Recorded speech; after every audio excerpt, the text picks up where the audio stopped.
I'm Laura Boushnak and I'm a Rawiya photographer, and I'm currently based in Sarajevo, Bosnia and Herzegovina. The work I'm showing here is part of my ongoing project titled I Read, I Write. I took these pictures in Yemen. The project is mainly about the importance of education and enriching the lives of Arab women. When I first started the project, I wanted to focus on illiteracy, but since I wanted to cover as many Arab countries as possible, I decided to focus on a different angle in each country I've visited.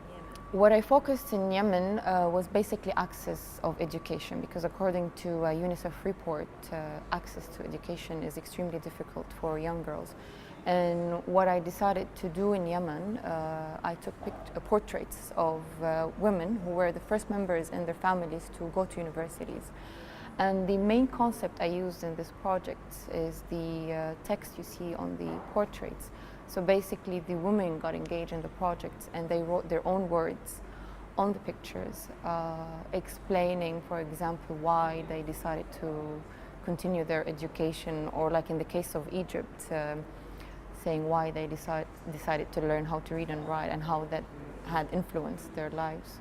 I'm tackling different issues. I mean, the difficulties women face in getting their education, and the main one is poverty, and then cultural constraints, where a lot of families unfortunately still believe that education of women is not that important because eventually she'll get married and the husband would take care of her. But the other issues that I tackled as well, like the teaching methods. Unfortunately, in a lot of public schools, all teaching methods are still used, and this puts off a lot of the students where they basically drop out of school. Usually I go through NGOs to do my work, and this is a great way to gain the trust of the women. But the fact that most of the women in Yemen wear the niqab, it wasn't really an issue to publish their pictures.